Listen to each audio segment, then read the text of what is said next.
Hello friends, आज हमारी CDP की क्लास है सीटेट के लिए।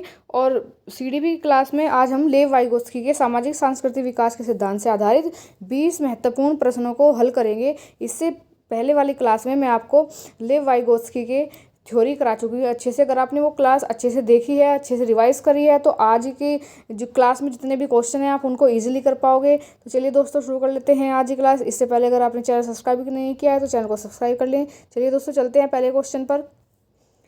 आज की क्लास का पहला क्वेश्चन है, वाइगोत्स्की के अनुसार बच्चे के विकास का सबसे महत्वपूर्ण आधार क्या है। मतलब जो लेव वाइगोत्स्की हैं वो किस बारे में बात करते हैं कि बच्चे का बच्चे का विकास सबसे अच्छी प्रकार से कैसे हो सकता है। क्या केवल आनुवंशिकता के आधार पर हो सकता है? तो आनुवंशिकता के आधार पर तो जीन पियाजे मानते हैं कि बच्चे का जो विकास है वो आनुवंशिकता के आधार पर होता है। क्या सामाजिक संपर्क और संस्कृति के आधार पर होता है? केवल परिपक्वता से होता है या केवल विद्यालय से होता है? तो जो वाइगोत्स्की हैं वो सबसे ज़्यादा महत्वपूर्ण किसको मानते हैं? वाइगोत्स्की सबसे ज़्यादा महत्वपूर्ण मानते हैं भाषा को, समाज को और संस्कृति को। और वो कहते हैं कि जो बच्चा अपने ज्ञान का निर्माण करता है, अपने ज्ञान का विकास करता है, अपने मस्तिष्क का विकास करता है, वो करता है सामाजिक संपर्क और संस्कृति के माध्यम से। तो ऑप्शन नंबर बी सही हो जाएगा यहाँ पर। चलिए चलते हैं नेक्स्ट क्वेश्चन पर। यहाँ पर ऑप्शन नंबर बी सही हो जाएगा। नेक्स्ट क्वेश्चन पर चलते हैं।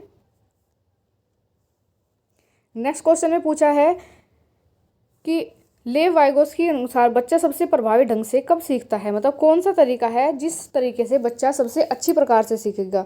कि क्या जब वह बिल्कुल अकेला रहेगा तब सीखेगा, जब उसे दूसरों का सहयोग मिलेगा तब सीखेगा, या जब वह किताबें पढ़ेगा उसके बाद सीखेगा, जब केवल परीक्षाएं देगा। तो दोस्तों, हमेशा से ही लेव वाइगोत्स्की क्या बात करते रहे हैं कि बच्चा अपने ज्ञान का निर्माण भाषा के माध्यम से, समाज और संस्कृति के माध्यम से करेगा। तो बच्चा सबसे प्रभावी ढंग से कब सीखेगा? जब उसे दूसरों का सहयोग मिलेगा, मतलब जब वो समाज और संस्कृति से इंटरेक्ट करके सीखेगा। तो यहाँ पर भी हमारा ऑप्शन नंबर बी सही हो जाएगा। चलिए नेक्स्ट क्वेश्चन की तरफ बढ़ते हैं, देखते हैं नेक्स्ट क्वेश्चन में क्या पूछा है।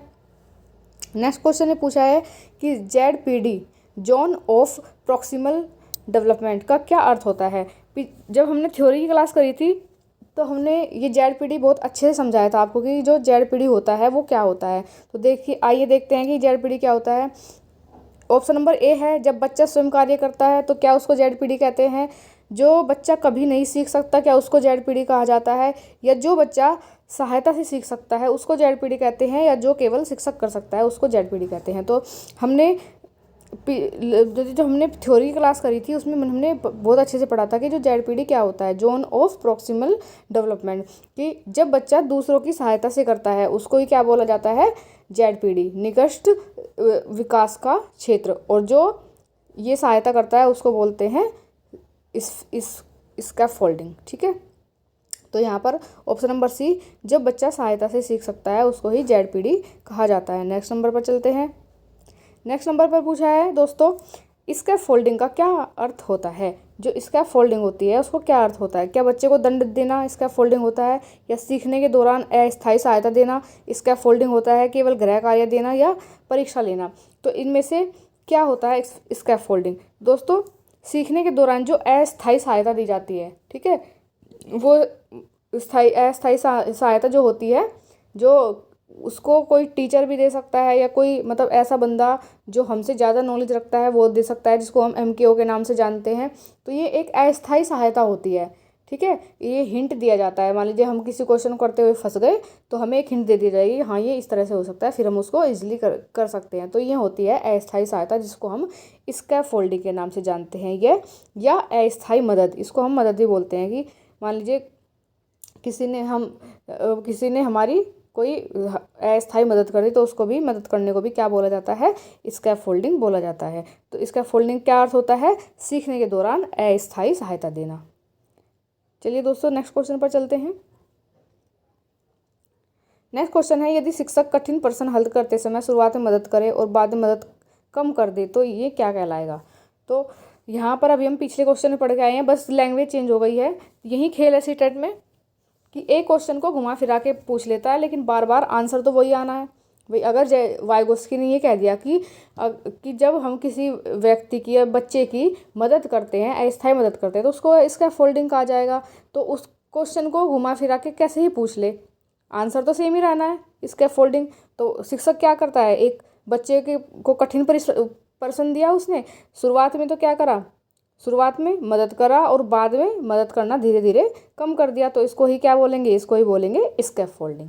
ठीक है, आई होप आप स्कैफोल्डिंग के बारे में अच्छे से समझ गए होंगे। अब एग्जाम में चाहे स्कैफोल्डिंग से रिलेटेड किसी भी तरह का क्वेश्चन एग्जामिनर घुमा फिरा के पूछ ले, आप उसका इजीली आंसर दे पाएंगे। चलिए नेक्स्ट क्वेश्चन पर चलते हैं। नेक्स्ट क्वेश्चन में पूछा है वाइगोत्स्की के अनुसार भाषा का मुख्य कार्य क्या है। क्योंकि लेव वाइगोत्स्की ने भाषा को क्या माना है, भाषा को महत्वपूर्ण माना है, तो इसलिए भाषा का मुख्य कार्य क्या है ये पूछा है हमसे। क्या केवल बोलना ही भाषा का मुख्य कार्य है, सोचने और सीखने में सहायता करना भाषा का मुख्य कार्य है, केवल पढ़ना या केवल लिखना। तो दोस्तों लेव वाइगोत्स्की क्या बात करते हैं, लेव वाइगोत्स्की कहते हैं कि अगर बच्चा भाषा सीख जाता है तो उसके बाद वो सोचने लगता है और सीखने और जो भाषा होती है वो उसको सीखने में भी मदद करती है। तो वे लेव वाइगोत्स्की कहते हैं कि जो भाषा होती है वो बच्चे को सोचने और सीखने दोनों में मदद करती है, मतलब भाषा को उन्होंने अधिक महत्वपूर्ण माना है। तो ऑप्शन नंबर बी यहाँ पर हमारा सही हो जाएगा। नेक्स्ट क्वेश्चन देखते हैं। नेक्स्ट क्वेश्चन में पूछा है वाइगोत्स्की के अनुसार सीखने में सबसे महत्वपूर्ण भूमिका किसकी होती है। देखो फर्स्ट क्वेश्चन था सेम और यही मतलब नेक्स्ट क्वेश्चन भी यही है, लेकिन बस क्या किसका अंतर है, भाषा का अंतर है। क्वेश्चन केवल घुमा फिरा के पूछ लिया गया है। तो केवल अभ्यास में क्या भाषा केवल जो भाषा होती है तो केवल किसकी आवश्यकता होती है, केवल अभ्यास की या सामाजिक सहभागिता की, केवल खेल की या केवल परीक्षा की। तो वाइगोत्स्की के अनुसार सीखने में सबसे महत्वपूर्ण जो भूमिका होती है सबसे महत्वपूर्ण भूमिका होती है सामाजिक सहभागिता की। बच्चा जितना समाज से इंटरेक्ट करेगा उतना ही अच्छी प्रकार से सीख पाएगा। तो लेव वाइगोत्स्की ने सामाजिक सहभागिता को सबसे महत्वपूर्ण माना है बच्चे को सीखने के लिए। ऑप्शन नंबर बी यहाँ पर सही हो जाएगा। नेक्स्ट क्वेश्चन देखते हैं। नेक्स्ट क्वेश्चन में पूछा है कि वाइगोत्स्की के अनुसार मोर नॉलेजेबल अदर, जिसको हम MKO के नाम से जानते हैं, कौन होता है। मतलब ये कह रहे हैं कि जो ये MKO होता है, जो मोर नॉलेजेबल अदर होता है, वो कौन होता है। तो हम जानते हैं कि जो हमेशा मतलब जो किसी बच्चे को या बूढ़े मतलब ऐसा नहीं है कि यहाँ पर बच्चे की बात हो रही है तो बच्चे से रिलेटेड ये क्वेश्चन है। हम अगर मान लीजिए हम किसी की अस्थायी मदद कर रहे हैं या कोई हमारी मदद कर रहा है किसी भी कार्य को करने में, तो वो क्या हुआ, वो एक तरीके से स्कैफोल्डिंग हुआ। ठीक है, भाई कार्य तो हम वो खुद ही करेंगे, लेकिन दूसरे वाले बंदे ने, सामने वाले बंदे ने हमें थोड़ी सी क्या दे दी, मदद दे दी, तो वो क्या हुआ, स्कैफोल्डिंग हुआ। या हमने किसी को मदद दे दी तो वो क्या हुआ, स्कैफोल्डिंग हुआ।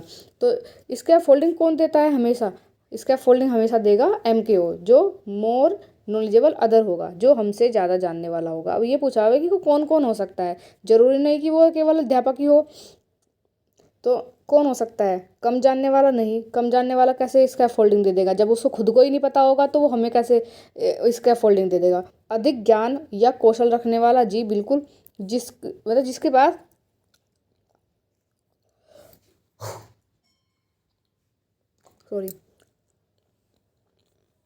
जिसके पास हमसे ज़्यादा ज्ञान होगा, हमसे ज़्यादा नॉलेज होगी, वही तो भाई इसका फोल्डिंग दे पाएगा। केवल माता पिता नहीं, जरूरी नहीं केवल माता पिता ही इसका फोल्डिंग दे पाएँ।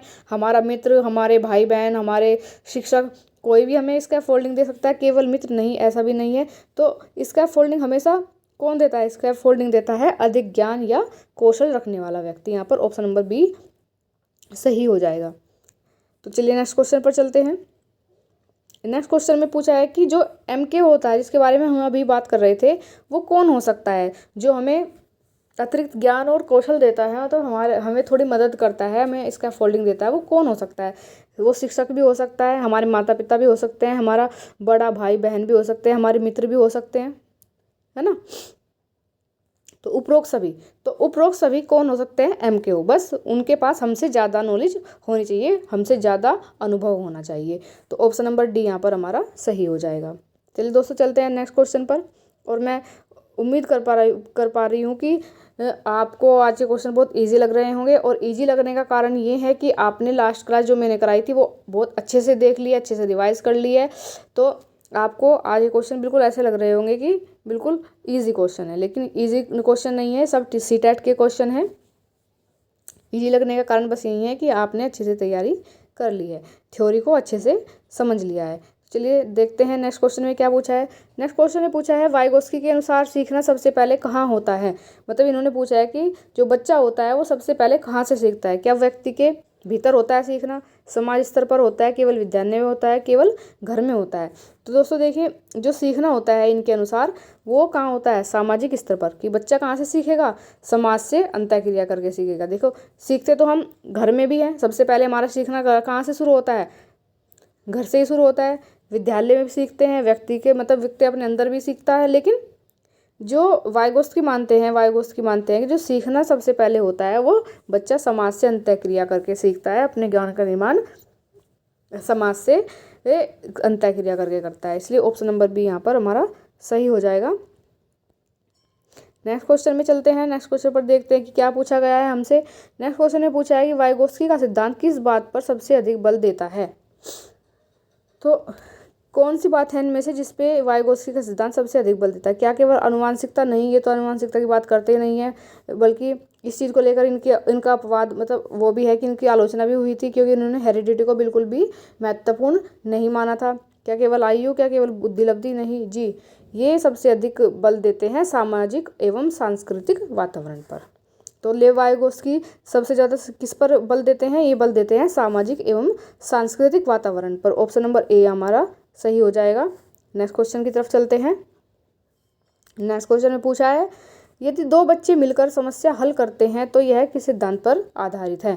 ठीक है, तो बच्चे एक दूसरे के सहयोग से किसी समस्या का हल कर रहे हैं तो ये किस सिद्धांत पर आधारित है। क्या ये व्यवहारवाद पर आधारित है, सामाजिक सांस्कृतिक सिद्धांत पर आधारित है, परिपक्वता सिद्धांत पर, या मनोविश्लेषण सिद्धांत पर आधारित है। तो दोस्तों जहाँ भी ये आ जाएगा कि आपस में बच्चे इंटरेक्ट करके, कोलैब करके एक दूसरे की समस्या का हल कर रहे हैं या किसी नई चीज़ की खोज कर रहे हैं, तो वहाँ पर कौन सा सिद्धांत आ जाएगा, वहाँ पर आ जाएगा हमारा सामाजिक सांस्कृतिक विकास का सिद्धांत। तो यहाँ पर हमारा कौन सा आंसर सही हो जाएगा, यहाँ पर हमारा ऑप्शन नंबर बी सही हो जाएगा। चलिए नेक्स्ट क्वेश्चन पर चलते हैं। नेक्स्ट क्वेश्चन ने पूछा है कि वाइगोस्की के अनुसार शिक्षक की भूमिका क्या है। वाइगोस्की क्या है, एक रचनावादी मनोवैज्ञानिक है, और रचनावादी मनोवैज्ञानिक हमेशा किसको सेंटर में मानते हैं, वो हमेशा बच्चे को सेंटर में मानते हैं। उनके अनुसार हमेशा शिक्षा कैसी होनी चाहिए, उनके अनुसार शिक्षा हमेशा बाल केंद्रित होनी चाहिए। तो टीचर का क्या काम हुआ, टीचर का काम हुआ एक फैसिलिटेटर का, मतलब एक सुविधादाता का, सुविधा देने वाले का। तो क्या केवल अंक देना, कि क्या शिक्षक का काम केवल क्या अंक देना होता है, नहीं, रचनावाद के अनुसार तो ऐसा बिल्कुल नहीं है कि शिक्षक केवल अंक देगा। मार्गदर्शक और सहयोगी बनना बिल्कुल सही, कि रचनावादी हमेशा बात करते हैं कि जो शिक्षक होगा वो हमेशा क्या काम करेगा, एक मार्गदर्शक का काम करेगा, फैसिलिटेटर का काम करेगा। क्या केवल अनुशासन बनाए रखना, नहीं, ये तो व्यवहारवादी बात करते हैं। और केवल व्याख्यान देना, ये भी व्यवहारवाद में होता था। तो रचनावाद के अनुसार यहाँ पर क्या आंसर निकलेगा कि जो शिक्षक होता है वो मार्गदर्शक और सहयोगी के रूप में कार्य करता है। शिक्षक क्या होता है, मार्गदर्शक और सहयोगी होता है। ऑप्शन नंबर बी हमारा यहाँ पर सही हो जाएगा। नेक्स्ट क्वेश्चन पर चलते हैं और देखते हैं नेक्स्ट क्वेश्चन में क्या पूछा है। नेक्स्ट क्वेश्चन में पूछा है निजी वाणी, जिसको हम प्राइवेट स्पीच कहते हैं, उसका उपयोग बच्चा क्यों करता है। अब जब हमने थ्योरी की क्लास करी थी तो हमने पढ़ा था लेव वाइगोस्की ने 3 प्रकार की स्पीच दी है, सोशल स्पीच और हमारी प्राइवेट स्पीच और इनर स्पीच। सोशल स्पीच क्या होती है, जब बच्चा जन्म के बाद शुरू कर देता है, जैसे रोना, भूख लगने पर रोना, ठीक है, इस तरह की जो जन्म के बाद शुरू हो जाती है वो हमारी सोशल स्पीच होती है। सेकंड नंबर पर आती है प्राइवेट स्पीच, जो बच्चा क्या करता है, खेलते समय खुद से बातें करता रहता है, खुद से रेगुलेट करते रहता है। और थर्ड नंबर पर हमारी आती है इनर स्पीच, जो बच्चा जिसमें बोला नहीं जाता, जिसमें अंदर ही अंदर मन ही मन में बिना बोले किसी चीज़ को व्यवस्थित तरीके से लगाया जाता है। तो ये हमारी तीनों स्पीच थी। अब यहाँ से हमसे पूछा है सेकंड नंबर की स्पीच, प्राइवेट स्पीच। तो ये क्या करता है कि इसी स्पीच में क्या होता है, बच्चा खेलता रहता है और खेलते हुए बोलता रहता है, खुद को उस चीज़ से रेगुलेट करते रहता है। जैसे मान लीजिए कार से खेल रहा है तो कि मैं इसको ऐसे चलाऊंगा, सड़क पे चलाऊंगा, ये ऐसे गिर गई, ट्रक इसके ऊपर चढ़ गया, तो बोल भी रहा है और खेल भी रहा है, अपनी चीज़ काम को रेगुलेट भी कर रहा है। तो ये 2 से 7 साल के बच्चे के अंदर देखी जाती है। समय तो वैसे कभी नहीं पूछता। तो देखते हैं कि बच्चा इस स्पीच का प्रयोग क्यों करता है? दूसरों को परेशान करने के लिए नहीं, दूसरों को तो वो परेशान करता ही नहीं है, अकेले खेलता रहता है, खुद से ही बातें करता रहता है। अपने विचारों और कार्यों को नियंत्रित करने के लिए, केवल खेल के नहीं लिए नहीं, ऐसा भी नहीं केवल कविता सुनाने के लिए नहीं। तो बच्चा क्या करता है, अपने विचारों, जो उसके विचार आ रहे हैं मन में खेलते हुए, और अपने कार्य और जो वो काम कर रहा है खेलने का, उसको नियंत्रित करने के लिए ऐसा करता है। खुद से खेलता रहेगा, ठीक है, तो उसके मन में विचार आते रहेंगे कि अब मैं इसको ऐसे पुल के ऊपर चढ़ा दूंगा गाड़ी को। जैसे मान लीजिए गाड़ी से टोए कार से खेल रहा है और अपने कार्य जो कर रहा है फिर उसको ऐसे चढ़ा देगा ऊपर। तो इसी स्पीच का जो बच्चा प्रयोग करता है, प्राइवेट स्पीच का, वो अपने विचारों और कार्यों को नियंत्रित करने के लिए करता है। आई होप आपको क्लास अच्छी लग रही होगी, आपको क्वेश्चन बहुत अच्छे समझ में आ रहे होंगे। अगर आप चाहें तो यहाँ से अपने नोट्स भी तैयार कर सकते हैं। चलिए नेक्स्ट क्वेश्चन पर चलते हैं और देखते हैं नेक्स्ट क्वेश्चन में क्या पूछा है। नेक्स्ट क्वेश्चन में पूछा है, वाइगोत्स्की के अनुसार संस्कृति का बच्चे पर क्या प्रभाव पड़ता है? जो हमारा समाज संस्कृति है उसका बच्चे के ऊपर क्या प्रभाव पड़ता है? क्या कोई प्रभाव नहीं पड़ता? नहीं, ऐसा तो बिल्कुल ही नहीं है कि कोई प्रभाव नहीं पड़ता, बल्कि ये तो उल्टा ये बोलते हैं कि बच्चा सीखता ही अपने समाज और संस्कृति से है। सीखने और सोचने के तरीकों को प्रभावित करता है। जी बिल्कुल, ये बच्चे जो हमारी संस्कृति होती है वो बच्चे के सीखने और सोचने के तरीके को क्या करती है? प्रभावित करती है। क्या केवल भाषा पर प्रभाव पड़ता है? नहीं, केवल भाषा पर प्रभाव नहीं पड़ता, सीखने और सोचने पर भी प्रभाव पड़ता है। क्या केवल खेल पर प्रभाव पड़ता है? जी नहीं, बिल्कुल नहीं। तो इसलिए वाइगोत्स्की के अनुसार जो संस्कृति का बच्चे पर प्रभाव पड़ता है वो सीखने और सोचने के तरीके को लेकर होता है, कि जो संस्कृति होती है वो बच्चे के सीखने और सोचने के तरीके को प्रभावित करती है। तो ऑप्शन नंबर बी हमारा यहाँ पर सही हो जाएगा। चलिए नेक्स्ट क्वेश्चन पर चलते हैं। नेक्स्ट क्वेश्चन में पूछा गया है, यदि बच्चा शिक्षक की थोड़ी सहायता से नया कार्य कर लेता है तो वह किस क्षेत्र में है? देखिए, अभी जब से हमने क्लास शुरू करी है ये क्वेश्चन हमारे सामने तीसरी बार आया है और तीनों बार इस क्वेश्चन की लैंग्वेज अलग अलग है। तो आप देख सकते हैं कि सीटेट में किस तरह से एक ही क्वेश्चन को बार बार घुमा के पूछा जाता है, लेकिन आंसर हर बार सेम ही आना है। हमें पता है कि थोड़ी सी सहायता मिल जाए और बच्चा अपना नया कार्य कर लेता है, तो वो क्या होता है? वो होता है ZPD। ये हमारा ऑप्शन नंबर बी यहाँ पर सही हो जाएगा। चलिए नेक्स्ट क्वेश्चन पर चलते हैं। नेक्स्ट क्वेश्चन में पूछा है, वाइगोत्स्की के सिद्धांत में जो सहयोगात्मक अधिगम, कोलैबोरेटिव लर्निंग क्यों महत्वपूर्ण है? मतलब का क्या महत्व है? क्या इससे प्रतियोगिता बढ़ती है? नहीं। क्या इससे सीखना अधिक प्रभावी होता है? जी हाँ, क्योंकि ये क्या हमेशा किस चीज़ की बात करते हैं? कोलैबोरेटिव लर्निंग, ठीक है, कोलैबोरेटिव लर्निंग, पीयर ग्रुप्स। तो इससे सीखना और अधिक क्या होता है? प्रभावी होता है, क्योंकि बच्चे एक दूसरे से कोलैब करके सीखते हैं, एक दूसरे से सहायता, वो उसकी सहायता करेगा, वो दूसरे बच्चे की सहायता करेगा। मान लीजिए एक बच्चे को क्वेश्चन नहीं आ रहा, दूसरा बच्चा उसे बता देगा, दूसरे बच्चे को कुछ नहीं आ रहा तो पहले वाला बच्चा उसको बता देगा। मतलब एक दूसरे की मदद करके सीखते हैं, एक दूसरे से कोलैब करके सीखते हैं। तो ये इस चीज़ को बहुत अच्छा मानते थे। क्या इससे गृह कार्य कम होगा? नहीं, ऐसा बिल्कुल नहीं है। इससे परीक्षा आसान होती है, ऐसा भी कुछ नहीं है। तो यहाँ पर क्या होता है, जो कोलैबोरेटिव लर्निंग होती है इससे सीखना और अधिक प्रभावी होता है। तो ऑप्शन नंबर बी हमारा यहाँ पर सही हो जाएगा। चलिए नेक्स्ट क्वेश्चन पर चलते हैं और देखते हैं नेक्स्ट क्वेश्चन में क्या पूछा है। नेक्स्ट क्वेश्चन में पूछा है, निम्न में से कौन सी कक्षा वाइगोत्स्की के सिद्धांत से सबसे अधिक अनुकूल होगी? ये प्रैक्टिकल क्वेश्चन आ गया है हमारा। देखिए, इसमें सीटेट में mostly practical understanding question, conceptual question, इस तरह के क्वेश्चन देखने को मिलते हैं। फैक्ट बेस्ड क्वेश्चन बहुत कम देखने को मिलते हैं। तो यहाँ पर ये हमारा प्रैक्टिकल क्वेश्चन आ गया है कि मान लीजिए एक कक्षा है, तो उस कक्षा को ऑब्जर्व करिए, आप ध्यान से देखिए और ध्यान से देख के बताइए कि वाइगोत्स्की के सिद्धांत के सबसे अधिक अनुकूल इसमें क्या होगा? क्या जहाँ केवल शिक्षक बोले वो वाली कक्षा क्या वाइगोत्स्की के सिद्धांत से मिलती जुलती है? नहीं। जहाँ केवल शिक्षक बोले वो तो व्यवहारवादी बात करते हैं। जहाँ बच्चे चर्चा और समूह कार्य करें, बिल्कुल, जहाँ बच्चे क्या कर रहे हैं, किसी को चर्चा कर रहे हैं और समूह में कार्य कर रहे हैं, तो वो कक्षा किसके अनुरूप है? लेव वाइगोत्स्की के सिद्धांत के अनुरूप है। जहाँ केवल परीक्षा हो रही है, नहीं। जहाँ बच्चों को बोलने ना दिया जाए, नहीं। तो यहाँ पर सबसे अच्छा ऑप्शन हो जाएगा हमारा कि जहाँ बच्चे चर्चा और समूह में कार्य करें, तो वो कक्षा किसके अनुरूप होगी? लेव वाइगोत्स्की के सिद्धांत के अनुकूल होगी। चलिए नेक्स्ट क्वेश्चन पर चलते हैं। नेक्स्ट क्वेश्चन में पूछा है, वाइगोत्स्की के अनुसार सीखना और विकास का संबंध क्या है?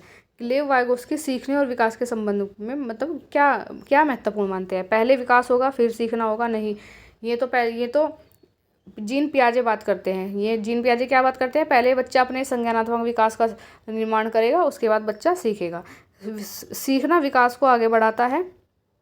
जी बिल्कुल, पहले बच्चा सीखेगा, उसके बाद उसका क्या होगा? विकास होगा। पहले बच्चा, दोनों का कोई संबंध नहीं है, केवल विकास महत्वपूर्ण है। तो ये ऐसी बात भी नहीं है। तो ये क्या कहते हैं कि वे लेव वाइगोस्की के अनुसार सीखना विकास को आगे बढ़ाता है। बच्चा पहले क्या करेगा? सीखेगा अपने समाज से, अपनी संस्कृति से, ठीक है, और उसके बाद उसका क्या होगा? विकास होगा। तो पहले तो क्या है कि सीखना विकास को आगे बढ़ाता है। और नेक्स्ट क्वेश्चन है दोस्तों, आज क्लास का लास्ट क्वेश्चन है हमारा।